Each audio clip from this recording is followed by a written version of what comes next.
संगम नगरी प्रयागराज में जहां सर्किट हाउस में जन समस्याओं से संबंधित विकास कार्यों एवं कानून व्यवस्था की समीक्षा बैठक की गई। इस मौके पर मंत्री नंदी का एडीजी जोन प्रयागराज, मंडल आयुक्त प्रयागराज, जिला अधिकारी प्रयागराज व सीडीओ प्रयागराज ने पुष्पगुच्छ देकर स्वागत किया। साथ ही कानून व्यवस्था व कई मुद्दों पर आज यहां पर बैठक की गई और चर्चा की गई, जिसमें आला अधिकारी मंत्री नंदी संग रहे मौजूद। संगम नगरी प्रयागराज में उत्तर प्रदेश सरकार के औद्योगिक विकास मंत्री एवं प्रयागराज शहर दक्षिणी विधायक नंद गोपाल गुप्ता नंदी ने आज बहादुरगंज स्थित प्राचीन मनोकामना पूर्ति मंदिर में भगवान भोलेनाथ का रुद्राभिषेक किया। भगवान भोलेनाथ का विधिवत पूजन अर्चना कर मंत्री नंदी ने लोक कल्याण एवं पूर्ण की कामना की। इस दौरान प्रयागराज की महापौर श्रीमती अभिलाषा नंदी गुप्ता भी मौजूद रहीं। वहीं विधि विधान के साथ की पूजा अर्चना। संगम नगरी प्रयागराज में जहां एसएसपी प्रयागराज के निर्देशन पर सिविल लाइन में नो पार्किंग जोन में खड़ी गाड़ियों के खिलाफ चलाया गया चेकिंग अभियान। साथ ही 2 व्हीलर और 4 व्हीलर नो पार्किंग जोन में खड़ी गाड़ियों को टोचन वैन से उठाया गया और मल्टी लेवल पार्किंग ले जाया गया। बता दें, 4 व्हीलर और 2 व्हीलर गाड़ियां नो पार्किंग जोन में खड़ी रहती हैं, जिससे जाम की स्थिति उत्पन्न होती है। ऐसे में यातायात पुलिस व नगर निगम ने संयुक्त कार्रवाई करते हुए किया चालान। संगम नगरी प्रयागराज जहां अग्निपथ को लेकर लोग लगातार विरोध कर रहे हैं और ऐसे में कई जगह उपद्रव कर रहे हैं। ऐसे में अब एडीजी जोन प्रयागराज ने लोगों से अपील की है और क्या कुछ कहा है उन्होंने, आइए सुनाते हैं आपको अग्निपथ को लेकर। में जाने के लिए हर भारतीय बच्चे का एक सपना होता है कि मैं भी वर्दी धारण करूं।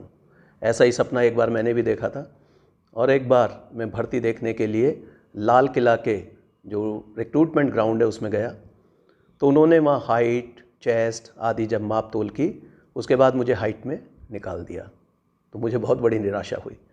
लेकिन मेरा एक सपना था कि मैं वर्दी ज़रूर धारण करूँगा।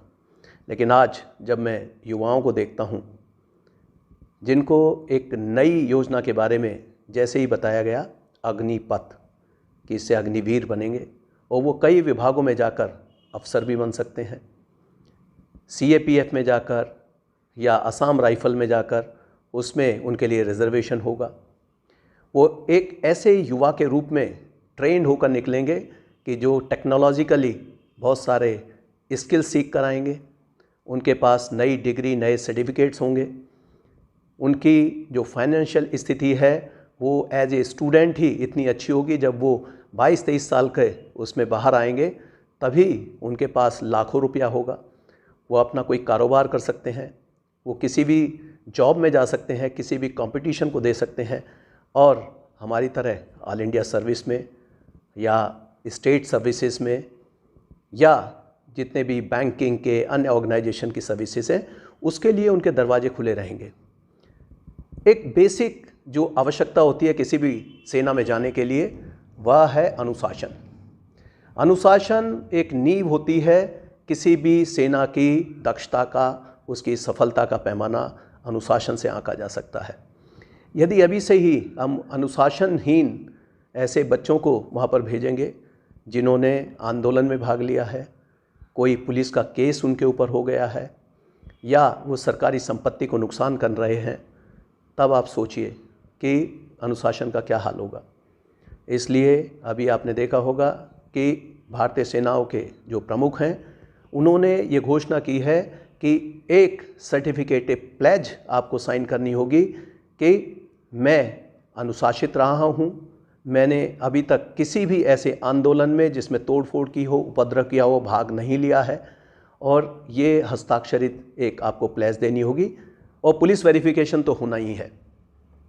आप सोचिए कि आप तैयारी कर रहे हैं अपने एक स्वर्णिम भविष्य के लिए, आप तैयारी कर रहे हैं सेना में जाने के लिए और उच्च सेवाओं में वहाँ अपना एक अच्छा स्थान बनाने के लिए।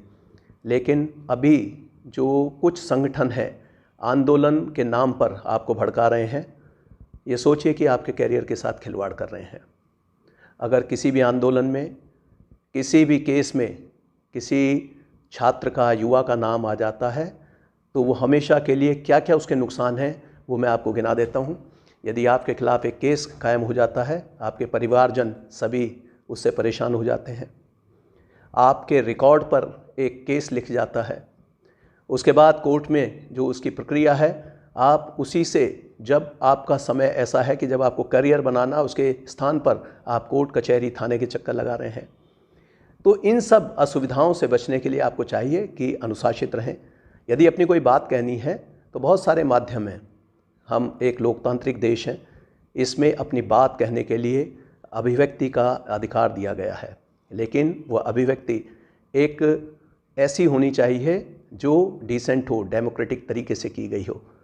इसलिए किसी भी संगठन के, किसी व्यक्ति के बहकावे में ना आए और अनुशासित रहकर अपनी बातों को रखें।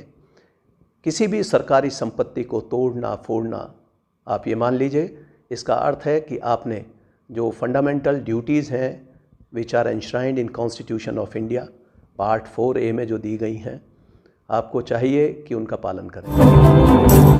यूपी सरकार के उद्योग विकास मंत्री व प्रयागराज शहर दक्षिणी के विधायक नंद गोपाल गुप्ता नंदी ने रविवार को चौक मंडल में भ्रमण किया। Zero road, KP Kakkar road, Khalifa Mandi, Tulsipur, Atarsuiya, Kalyani Devi, Malviya Nagar आदि इलाकों में सेक्टर संयोजकों के घर जाकर उनसे परिजनों से, क्षेत्र के लोगों से भेंट वार्ता कर लोगों की समस्या जानी। भ्रमण के दौरान लोगों ने बिजली पानी की समस्या बताई, जिस पर मंत्री नंदी ने अधिकारियों को फटकार लगाई और तत्काल दुरुस्त करने की कहा। संगम नगरी प्रयागराज में अपराधियों और दबंगों के हौसले बुलंद हैं, जहां भूमाफियाओं द्वारा जमीन पर कब्जा किया गया। मामला है चांदपुर सरौरी का, जहां पर ईश्वर शरण डिग्री कॉलेज पुलिस चौकी से चंद कदम की दूरी पर दबंगों ने जमीन पर कब्जा कर लिया है। जमीन राणा बेगम की है, जिसकी अराजी संख्या 508/1 है और अब दबंग उस पर निर्माण करा रहे हैं, जिस पर शिकायत के बाद कानून गो और यहां पर तहसीलदार ने पहुंचकर काम रुकाया था, मगर दबंग की दबंगई इतनी ज़्यादा है कि फिर से उन्होंने काम शुरू करा दिया है और अब उनमें पुलिस का भी खौफ नहीं। जहां योगी सरकार में बुलडोज़र नीति की बात कही जाती है, मगर दबंगों के हौसले बुलंद हैं। वहीं राणा बेगम के पुत्र सलाउद्दीन लगातार प्रशासन से मदद की गुहार लगा रहे हैं। क्या कुछ कहा है, आइए सुनाते हैं आपको। चांदपुर सरौरी ईश्वर शरण डिग्री कॉलेज के आगे विकास विद्यालय के पीछे, और पिछले कुछ दिनों से भूमाफिया नवीन शुक्ला और भूमाफिया पंकज सोनकर, ये दोनों मिलकर के हमारी ज़मीन पे एक अवैध तरीके से निर्माण शुरू करवा दिए हैं, जिसके लिए हमने शासन प्रशासन से हर तरह से गुहार लगाया, लेकिन वो मेरी किसी भी बातों को सुनने को तैयार नहीं है। पिछले 7 दिन पहले हमने इसकी शिकायत किया तो संबंधित लेखपाल, कानूनगो, तहसीलदार प्लस वो SDM, ये सारे लोग मौके पे मौजूद हैं। पुलिस प्रशासन के साथ काम रोका गया, लेकिन भूमाफियाओं का मनोबल इतना ज़्यादा बढ़ा हुआ है कि ये किसी भी प्रकार का कोई भी वो नहीं कर रहे हैं कोऑपरेट के काम को वो रोक सकें। इसी संबंध में आज हम आप लोगों के सामने आए हैं। ये मेरी ज़मीन पुश्तैनी है, मेरी माँ राणा बेगम के नाम से ज़मीन है और इसमें फर्जी जो है ढंग से एक नंदलाल घुस गया था, जिसका नाम टूटीपूर्ण बस आया, लेखपाल की रिपोर्ट लगी। लेखपाल की रिपोर्ट के बाद सारी चीज़ें हमारी क्लियर हो गई कि ये मेरी अपनी पुश्तैनी की ज़मीन है। क्या नाम है? मेरा नाम सलाउद्दीन उमर है।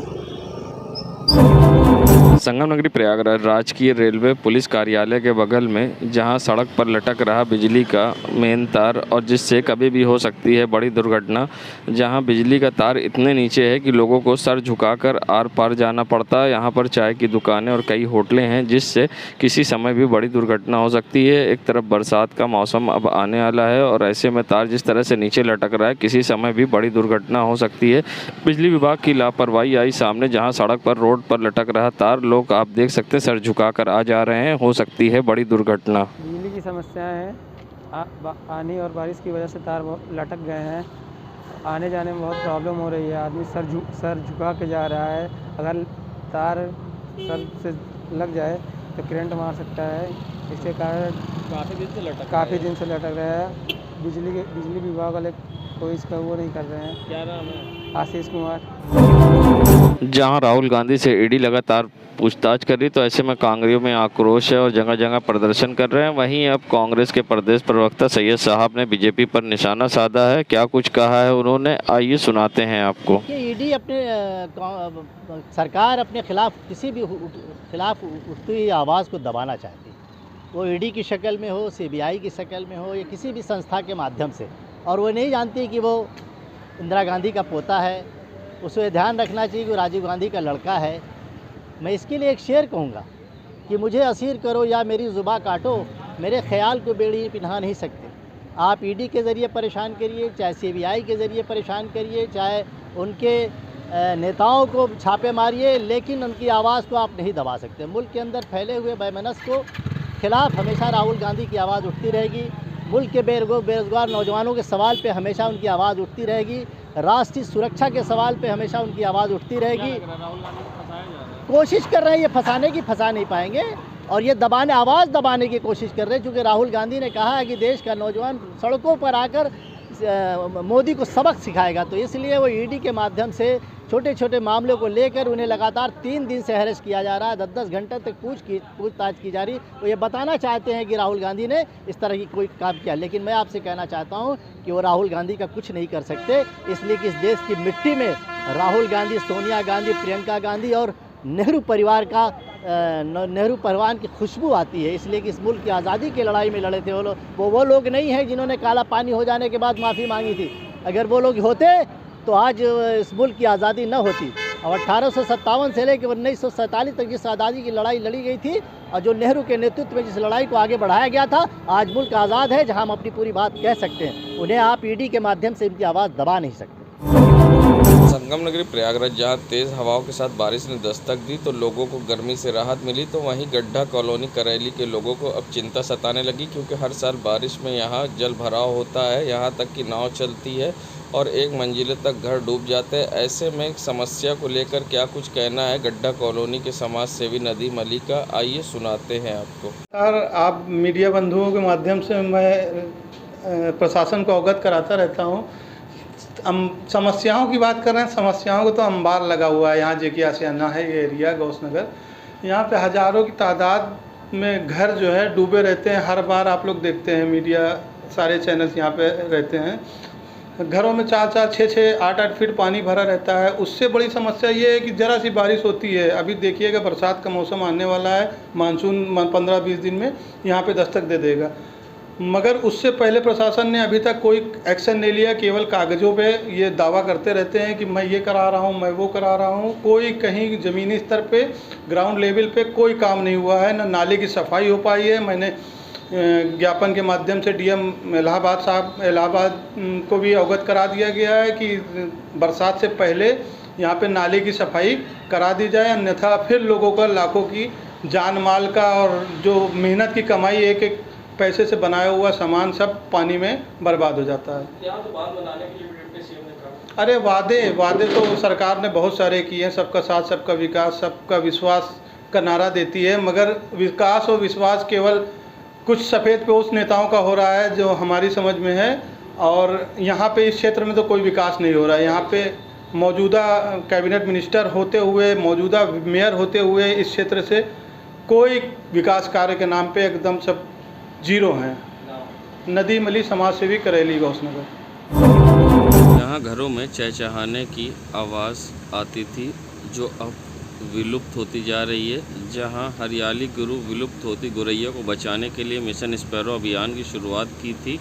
इसके तहत वो गौरैया के लिए घोंसला बनवा रहे हैं और उसे निःशुल्क बांट रहे हैं। घरों में चहचहाट से सन्नाटा तोड़ने वाली नन्ही गौरैया बचपन में आंगन की और मुंडेरों में चहकते हुए आम देखी जाती थी। आधुनिक जीवन शैली में और पर्यावरण प्रदूषण की वजह से घर आंगन को अपनी आवाज़ से गुलजार कर देने वाली गौरैया अब शहर बस्तियों के लिए अतीत का हिस्सा बन गई है।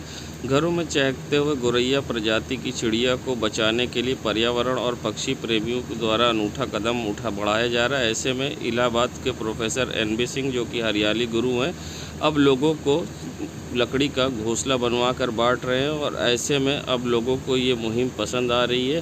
पहले जहां अभियान चलाकर लोगों को जागरूक किया, अब घोंसला बांट रहे हैं। ऐसे में लोगों का क्या कहना है इस मुहिम को लेकर, आइए सुनाते हैं आपको। प्रोफेसर NB सिंह जी, जो अभी तक हरियाली गुरु के नाम से प्रसिद्ध हैं और हज़ारों पेड़ लगा चुके हैं अपने प्रयागराज में। अब तो चारों तरफ हरियाली वगैरह दिखती रहती है। इसी तरीके से इसी के तहत इन्होंने अब स्पैरो हाउस, जो पक्षियों को संरक्षण के लिए इन्होंने जो मुहिम चलाई हुई है, जिसके तहत लोगों को अब ये स्पैरो हाउस बांटा जा रहा है, उसमें मैं भी शामिल हो गया हूँ, मुझे भी दिया गया है। मैं यही संदेश देना चाहूँगा कि अब लोग जैसे और लोग और चीज़ों के अपने संरक्षण करते हैं, इसी तरीके से जीव जंतु पर भी ध्यान दें। अपने घरों में स्पैरो हाउस लगाएं और पानी दें। गर्मियों का दिन काफ़ी बढ़ गया है। कुमार। मैं कहना चाहूँगी कि बहुत अच्छी स्टार्टिंग है। और पहले कैसे खुले मकान होते थे तो चिड़िया गौरैया घर में ही आके अपना घर बनाती थी, घोंसला बनाती थी। अब सब कुछ सीमेंट का हो गया है तो उनके पास जगह नहीं है, वो बेसिकली वो पेड़ों पे रहती नहीं है।